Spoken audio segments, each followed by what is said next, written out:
And Assalamu alaikum wa rahmatullahi wa barakatuh. I hope that your fasting is going fine and has gone fine. And I hope that Allah Azza wa Jal accepts it from all of us and makes it easy and enables us to do what He likes in the month of Ramadan and stay away from what He dislikes, and that He makes the month of Ramadan a time for us to reflect and change so that we always become better and better as we listen to Him subhanahu wa ta'ala.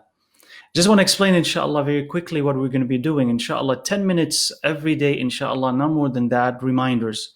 So we'll do one day, we'll be doing a hadith that is really a story that the Prophet ﷺ had told us. The other day, we'll do an ayah, reflections on one ayah from the Quran and its relevance to our life, inshallah. So today, by the will of Allah, so we're going to do like story one day and ayah the other day. Story one day, ayah one other day, except Wednesdays where it's going to be longer, 6:30 to 7. So it's not 10 minutes on Wednesday. That's based on some requests that we will do something a little bit longer. So we'll deal with different topic every week, inshallah, as many Wednesdays as will happen in Ramadan, and Allah enables us. So the story for today, we're going to start with a story, inshallah. This is a story that the Prophet ﷺ told. And the title of the story is The Elderly Women of Banu Israel, the Israelite elderly woman. This is reported in Al-Mustadrak, it's authentic.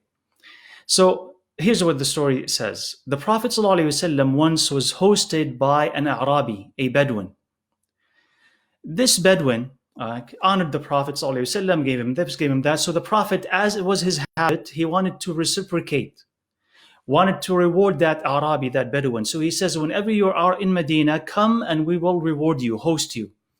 So the Arabi came to Medina. After a while, the Prophet recognized him, so he honored him, he hosted him, but he also asked him. He says, do you want anything? Like, ask me. So the Arabi saw it as an opportunity to ask, and he said, I want a camel with its saddle. I want some goats so my families can milk and they can drink from. The Prophet ﷺ said, is this it? Can't you be like the elderly woman of Banu Israel? So the companions asked, who is this elderly woman of Banu Israel? So the Prophet ﷺ said that at the time of Musa alayhi salam, so way back, when they wanted to all leave Egypt, they tried to leave. So Musa and all the Banu Israel, the Israelites, they tried to leave Egypt. They couldn't. They tried to leave. They couldn't. Every time they tried to leave, they get lost. Every time they try to leave, they get lost. They can't find the way out of Egypt. Where are they going? To Palestine. So Musa turned to them and said, Ma hada, what is this? Like, what is happening? So that knowledgeable ones, the scholars among them said, we're going to tell you why you cannot and we cannot leave Egypt. When Yusuf alayhi salam, before his death, he was here, before his death, he made us, meaning our ancestors, promise that if you want to leave Egypt, you have to take my body out with you to be buried in Palestine. So we don't know where his body is, and that is why we cannot leave, because our fathers made a promise before, and we cannot head out. We cannot leave. We can't find the way. So Musa said, well, who knows where is Yusuf buried? Alayhi salam, where is he buried? So that we can fulfill the promise, take him out and find our way out of Egypt. So he said, no one, they said, no one knows where he is buried except one elderly lady. She knows where he's buried. So Musa alayhi salam went to her and he said, tell us where Yusuf is buried. She said, no. Unless you would do me something in return. He says, what do you want? That's the question. What do you want? Ask me, what do you want? She said that I will be with you in Jannah. Not necessarily at his level, but in Jannah, very close, high up there. That would be with you in Jannah. So Musa alayhi salam was very reluctant. He did not want to grant that. Maybe he felt that, well, for this, you want that, and just for this information, you want all of this. Maybe he felt that, or maybe he didn't feel that he could grant this. Obviously, he cannot. Allah only can grant that. So he was reluctant. But then Allah revealed to him, give her what she asked for, meaning tell her, yeah, it is yours. So she said, I'll take you. So she took everybody to a small lake, body of water. She said, drain the water. They drained it. He says, dig here. They dug there. They found the body of Yusuf alayhi salam.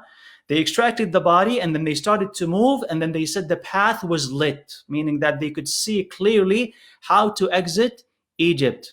And they exited.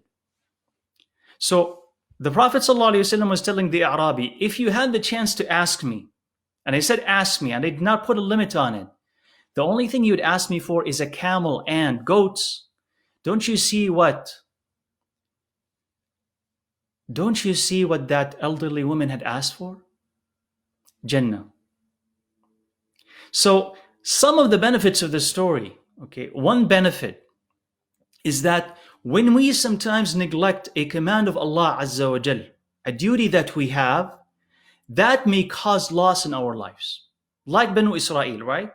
So they wanted to exit and they were doing something that pleases Allah, but something was missing. Because that thing was missing, they couldn't leave. So sometimes in life we find ourselves lost. And if we want a way out of this loss, let's reflect and see, is it that we have neglected something that Allah loves or doing something that Allah hates that is causing this loss? If you leave these things, Allah Azza wa Jal will restore clarity. First, mental clarity, but also physical clarity, so that we can exit our problems, inshallah. The second thing to keep in mind is, what are our goals and our aspirations? What is it that we want to accomplish in our life? What do we want out of it? So if you were to ask that Arabi, that Bedouin sitting next to the Prophet ﷺ, ask, he could only think of material, physical things, my physical needs. What can I eat? What I can drink? And maybe he's poor, and that is why he's asking for it. That's a very real possibility. But at the same time, if you had a Prophet of Allah sitting right next to you, if you and I had a Prophet of Allah sitting right next to us, and we were granted that opportunity to ask for anything, would we ask for Jannah and say, give me Jannah, but not only Jannah, give me what? The highest level in Jannah. So the Prophet ﷺ, if you know the hadith, he said, when you ask Allah for Jannah, ask him for what? Al-Firdaus. That is the highest of Jannah, and it's underneath, directly underneath the throne of Allah Azza wa Jal, meaning that there is nothing higher. So that here, Al-Prophet ﷺ is telling us, maximize your aspirations, elevate your aspirations. Consider what you want out of your life and aim for the highest. And the highest of the highest is the pleasure of Allah. The highest of the highest is Jannah. And even in Jannah, aim for the highest in Jannah. Because if this is your intention, Allah Azza wa Jal might indeed grant you this. So we can consider, try to translate this into our Ramadan. What is it that we want out of our Ramadan? As like a sort of microcosm of our entire life. What is it that I want out of this Ramadan? And am I going to ask Allah Azza wa Jal for it? So am I only worried about, let's say, for instance, what I'm going to eat or what am I going to drink and who am I going to visit? Maybe we're not visiting so much. What I'm going to buy. Are we only worried about this physical part of Ramadan, or am I also interested in Allah's forgiveness?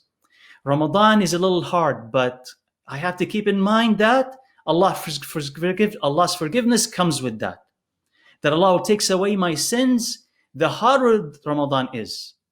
Yes, Ramadan could be challenging, but can't I ask Allah Azza wa Jal, Ya Allah, grant me success, grant me power, aid, and strength so that I can continue to worship you. If you want something from Allah, this is a time to ask Him. Just like it was time to ask the Prophet ﷺ when he was alive, this is the time to ask Him, subhanahu wa ta'ala, what is it that you want? And ask for the best. Ask for Allah's forgiveness. Ask for Allah to grant you knowledge and make you a learned person. Ask for Allah to give you taqwa. Ask for Allah Azza wa Jal to soften your heart, to take away any anxiety, any problems that you have. And keep asking Allah for it. And not only be worried about what I'm going to eat, what I'm going to wear, what I'm going to drink. These are externals. These are things that come and go. Not how much money I have or how much money I have lost. These things can be compensated.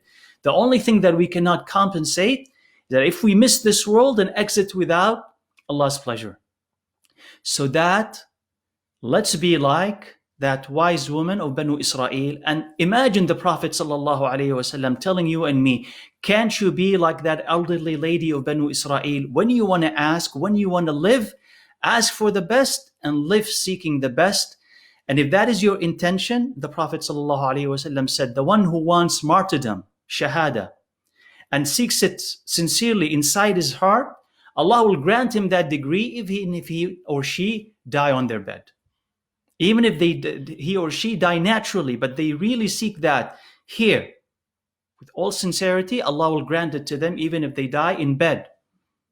So your intention matters. So let's our intention be the best that it can be. We ask Allah Azza wa Jal, because these are 10 minutes for today, inshallah. Let's ask Allah Azza wa Jal that He will forgive us in this Ramadan, that He will make this Ramadan, despite whatever we are going through, the best Ramadan that we have experienced. We ask Allah Azza wa Jal that He makes us, as we exit Ramadan, better than the people who have entered this Ramadan, better in intention and better in worship and better in serenity and peace. And we ask Allah Azza wa Jal to lift any hardship that we and our families or the entire ummah is facing, and that Allah Azza wa Jal will replace this hardship with ease, and replace discontent with content, and replace sorrow with happiness, and that He will give us the greatest happiness when we meet Him subhanahu wa ta'ala in Jannah. We ask Allah Azza wa Jal to really give us sincere hearts and to allow us to cleanse these hearts so that we are always happy no matter what happens. We are always happy because we know that Allah Azza wa Jal is right there beside us, and Allah Azza wa Jal, who created us, will never abandon us. Yeah, so Ya Allah, don't abandon us, and Ya Allah Azza wa Jal, allow us always to be close to You. Jazakumullahu khairah for listening. Tomorrow, inshallah, at the same time, 6:30, inshallah, we'll have reflections surrounding an ayah from the book of Allah Azza wa Jal. Jazakumullahu khairah. Subhanak Allahumma bihamdik. Ashhadu an la ilaha illa ant. Astaghfiruka wa atubu ilayk. Walhamdulillahi Rabbil Alameen.